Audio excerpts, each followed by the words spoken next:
আগেকার নবাবদের মাথায় মাঝে মাঝে অদ্ভুত সব খেয়াল চাপত। একবার মুর্শিদাবাদের নবাব রাজা কৃষ্ণচন্দ্রকে হুকুম করে জানতে চাইলেন, পৃথিবী কত লম্বা আর কতটাই বা চওড়া? এছাড়া আকাশের তারার সংখ্যাই বা কত? নবাব আরও জানালেন যে উত্তরগুলো তাড়াতাড়ি চাই। মহারাজের মাথায় তো আকাশ ভেঙে পড়ল। এ তো আচ্ছা মুশকিলে পড়লেন তিনি। এই সব মাপজোক কি করা সম্ভব নাকি?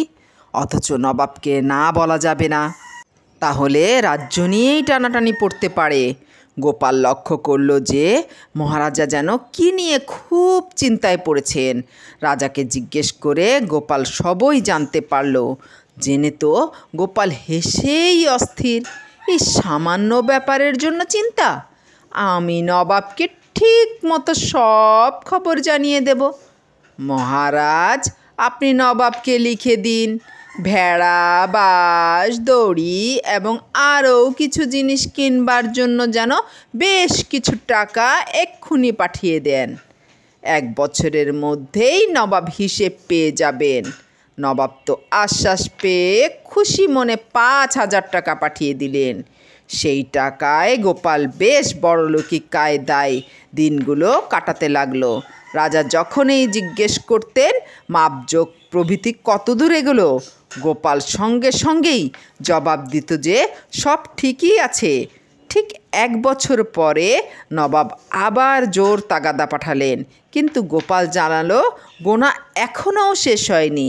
বিরাট ব্যাপার, টাকা আরও চাই। বাঁশ, দড়ি সবই তো ফুরিয়ে গেছে, তা আরও বেশ কিছু লাগবে। গোপালও মহানন্দে পয়সা খরচ করে যেতে লাগলো।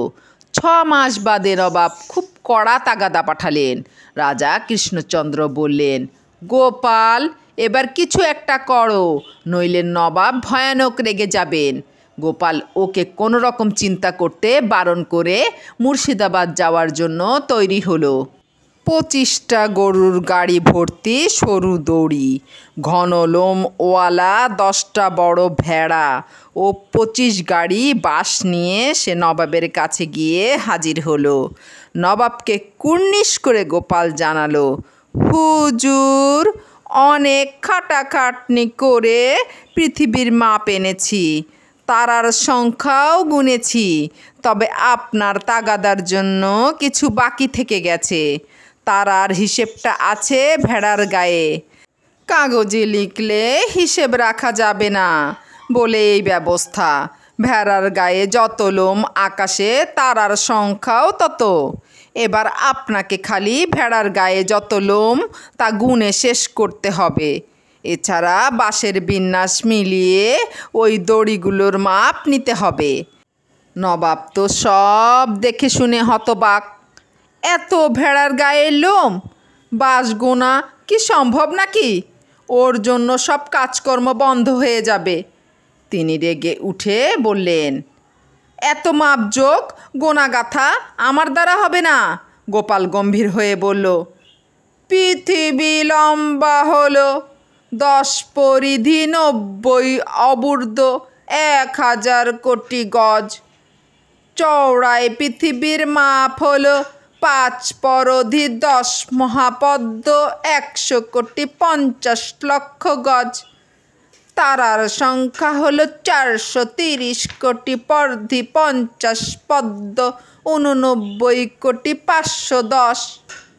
নবাব তো রেগে চেঁচিয়ে বললেন, ওই পরধি ফরধির মানেটা কি? গোনার লোক টোক দিতে পারবো না। গোপাল উত্তর দিল, ওই তো ধারাপাতে সব হিসেব আছে।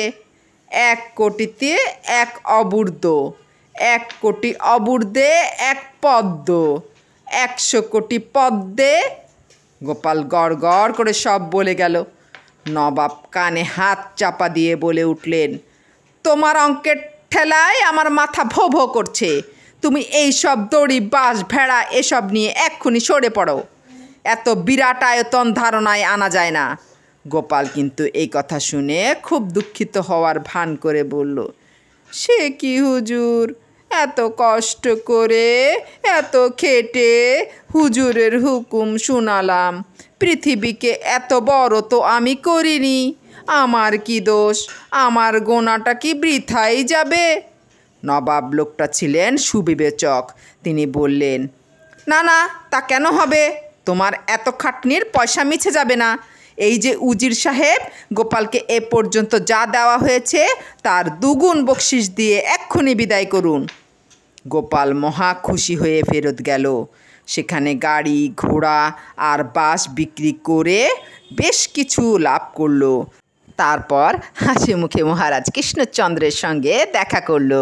মহারাজ দারুণ খুশি হয়ে গোপালকে আর এক দফা বকশিশ দিলেন।